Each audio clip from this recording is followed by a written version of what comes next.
तो पश्चिम बंगाल में इस बार अगर सबसे ज्यादा किसी सीट की चर्चा हो रही है तो वो है नंदीग्राम।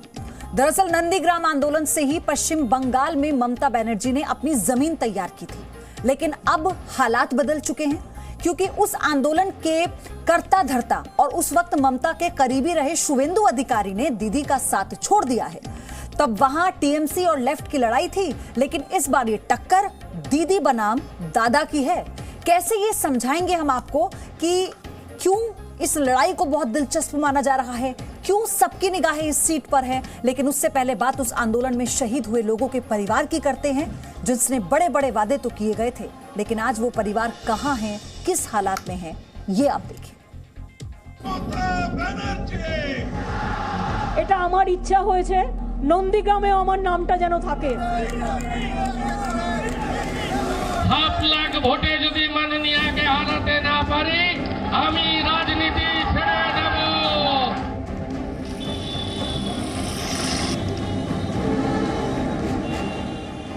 बंगाल चुनाव में जिस विधानसभा सीट की चर्चा सबसे ज्यादा है वो है नंदीग्राम।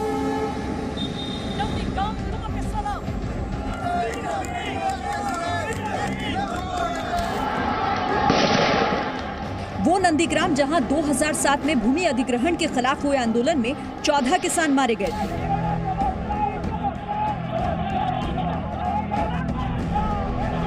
इसी नंदीग्राम में अब भूमि अधिग्रहण आंदोलन की दीदी यानी ममता बनर्जी और दादा यानी शुवेंदु अधिकारी एक दूसरे के खिलाफ मैदान में हैं।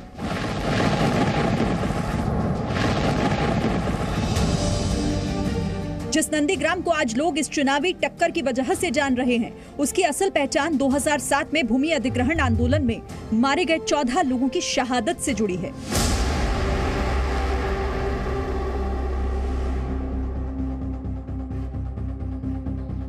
इसीलिए जरूरी है कि राजनीति की बात करने से पहले यह समझा जाए कि 2007 में नंदीग्राम में क्या हुआ था। भूमि अधिग्रहण आंदोलन कैसे शुरू हुआ था, इस आंदोलन में कितने लोग शहीद हुए और उनके परिवार वाले कैसे हैं।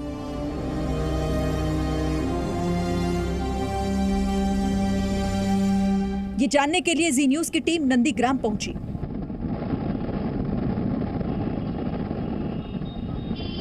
साल 2007 में पश्चिम बंगाल में जब वामपंथियों की सरकार थी, तब इसी ईस्ट मिदनापुर जिले के नंदीग्राम में एक इंडोनेशिया की कंपनी को एक कॉन्ट्रैक्ट दिया गया कि यहाँ पर 10 एकड़ जमीन पर जो है केमिकल हब बनाया जाएगा और किसानों की, गांव वालों की जमीन जो है वो जबरन अधिग्रहण की थी सरकार ने।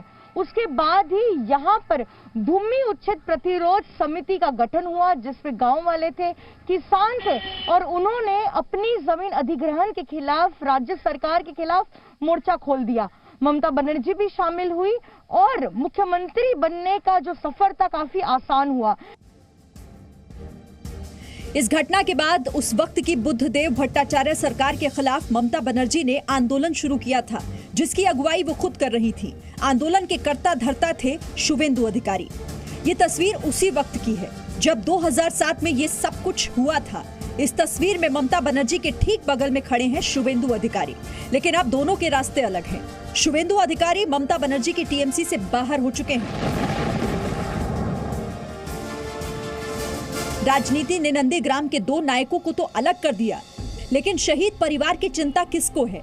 इस सवाल का जवाब समझने के लिए हम सबसे पहले नंदीग्राम आंदोलन में शहीद हुए निशिकांत मंडल की मूर्ति के पास पहुंचे। ये एक शहीद निशिकांत मंडल जो खुद भी शामिल थे उस भूमि उच्छेद प्रतिरोध समिति में, उनका यहाँ पर स्टैच्यू लगाया गया है, उनको एक श्रद्धांजलि दी गई है।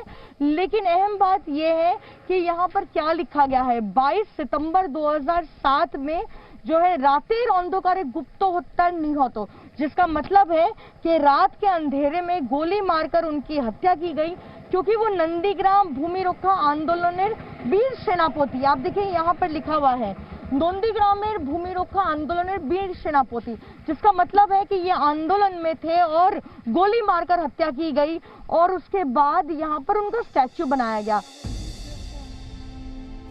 निशिकांत मंडल के सम्मान में मूर्ति तो बनी है, लेकिन उनका परिवार कैसा है, वो किस हाल में है, ये जानना भी बेहद जरूरी था। इसीलिए हम उनके घर भी गए। 2007 में नंदीग्राम आंदोलन के दौरान जो लोग पुलिस फायरिंग में मारे गए थे, वही शहीद परिवार के घर हम पहुंचे हैं। निशिकांत मंडल के घर पहुंचे हैं, ये उनका घर है और घर में घुसते ही सबसे पहले उनका एक पोर्ट्रेट है। आप देखिए यहाँ पर, ये उनकी तस्वीर है। हम उनकी धर्मपत्नी से बात करेंगे और समझेंगे कि आखिरकार क्या हुआ था। बोले वो কোনো লাভ নেই, কিন্তু আপনি কোনো তো প্রতিকারিত হয়নি। হ্যাঁ, কোনোভাবে সবই তো হারিয়েছে, হারিয়ে তো কিছু না পেলাম। আর ওই নিয়ে পুলিশ যা করছে একটা তো কেস করা হয়েছে, পুলিশ আজ পর্যন্ত তার কোনো তদন্ত দিতে পারেনি। দেবে কিনা তাও ভগবানই জানে। এখন ভগবানের উপর সব ছেড়ে দিয়েছে। রাজ্য সরকার হয়তো উপর থেকে কিছু করছে, কিন্তু নিচতলার মানুষ কি করছে, কিছুই করছে না। निशिकांत मंडल के परिवार वालों को सुना आपने? वो साफ कह रहे हैं शुरुआती दौर में तो ममता बनर्जी ने साथ दिया, लेकिन जब वो मुख्यमंत्री बन गई तो कोई मदद नहीं मिली। हाँ, ये दावा जरूर है कि शुवेंदु अधिकारी ने उनका ख्याल रखा। निशिकांत मंडल के बाद हम और भी शहीद परिवारों से मिले, उनसे उनका हाल जाना, उनसे पूछा कि मुश्किल दौर में उनके साथ कौन था, दीदी या दादा। রাজ্য সরকার থেকে সাহায্য পাই আর নেই পাই ওটা আমি কিছু বলতে পারবো না। আমাকে আমি জানিনি কে কি দিচ্ছে কি নেই দিচ্ছে, সেটা আমি বলতে পারবো না।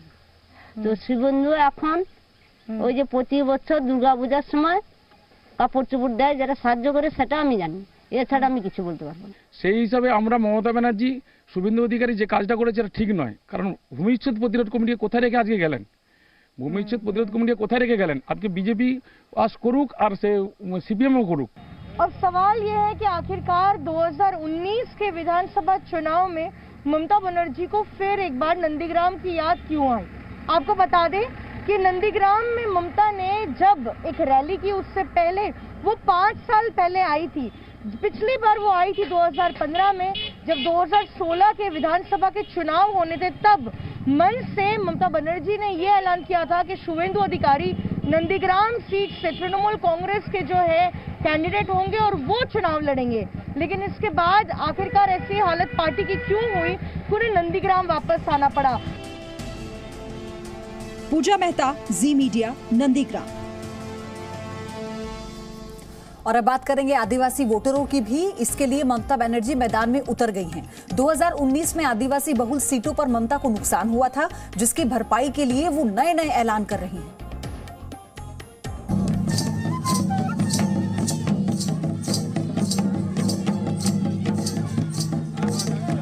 दो दिन पहले यानी 2 फरवरी को ममता बनर्जी पश्चिम बंगाल के अलीपुरद्वार में थी। ममता बनर्जी आदिवासियों की एक सामूहिक शादी में पहुंची थी और लोगों के साथ झूम रही थी, डांस कर रही थी।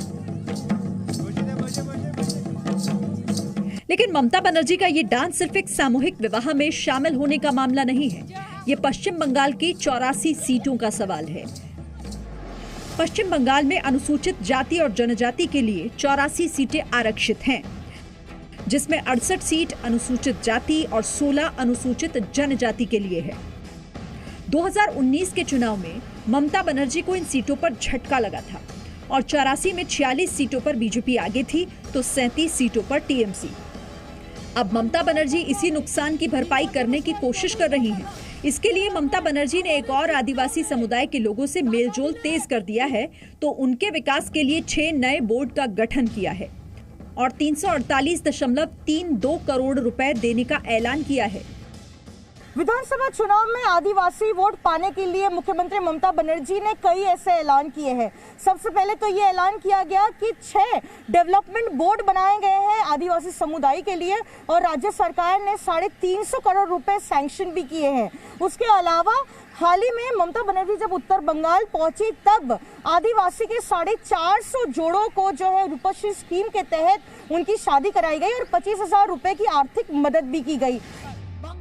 इतना ही नहीं, ममता बनर्जी आदिवासी समुदाय को रिझाने के लिए हर संभव कोशिश कर रही हैं और ये आज भी देखने के लिए मिला। दरअसल पश्चिम बंगाल के आदिवासी इलाकों में बीजेपी की गहरी पैठ है। उत्तर बंगाल में जंगल महल का इलाका आदिवासियों का इलाका कहलाता है। संघ के संगठनों की वजह से बीजेपी आदिवासी वोट बैंक को मजबूत कर रही है और यही ममता बनर्जी के खतरे की घंटी है।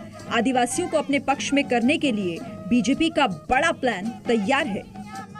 पिछले लोकसभा चुनाव में पश्चिम बंगाल में बेहतरीन प्रदर्शन रहा बीजेपी का आदिवासी सीटों पर, और यही सीटें तृणमूल कांग्रेस के हाथ से निकल गई। और अब विधानसभा चुनाव से पहले पार्टी सुप्रीमो ममता बनर्जी ने आदिवासी वोट्स को पाने के लिए एक नया दांव खेला है, और ये दांव है सरना कोड का। हाल ही में जब मुख्यमंत्री ममता बनर्जी उत्तर बंगाल के दौरे पर पहुंची, तब आदिवासी लोगों को उन्होंने ये समझाया कि उनकी एक अलग पहचान है, अलग रिलीजियस आइडेंटिटी है, और उनका धर्म सरना धर्म को जो है अलग एक पहचान मिलनी चाहिए। उन्होंने यहाँ तक कि ये कह दिया कि उन्होंने केंद्र सरकार को एक चिट्ठी लिखी और उसमें ये कहा है कि सेंसस से पहले बाकी धर्मों के साथ सरना धर्म को भी एक अलग रिलीजन के तौर पे पहचाना जाए और रिकॉग्नाइज किया जाए। 2011 की जनगणना के मुताबिक बंगाल की कुल आबादी 9 करोड़ है। इसमें अनुसूचित जाति की आबादी 23.5%, अनुसूचित जनजाति 5.8% और ओबीसी 7% है। बीजेपी का इन तीनों समुदाय पर असर बढ़ता जा रहा है, जिसका काउंटर करने की जिम्मेदारी ममता बनर्जी ने खुद संभाल ली है। अच्छा মা বোনেরা একটু উলুধ্বনি হয়ে যাক তো। 2016 की विधानसभा चुनाव के दौरान ममता बनर्जी के सामने कोई ऐसी चुनौती नहीं थी, लेकिन इस बार का चुनाव बहुत अलग है। ममता बनर्जी ये समझती है कि बंगाल में अगर सत्ता में रहना है तो हर समुदाय के वोट की जरूरत है, इसलिए फिर चाहे ओबीसी हो या फिर आदिवासी, हर समुदाय तक अपनी पहुंच बढ़ाने की कोशिश कर रही है ममता बनर्जी। कोलकाता से कैमरा पर्सन देवाशीष मोटोमोबाइल के साथ पूजा मेहता, जी मीडिया।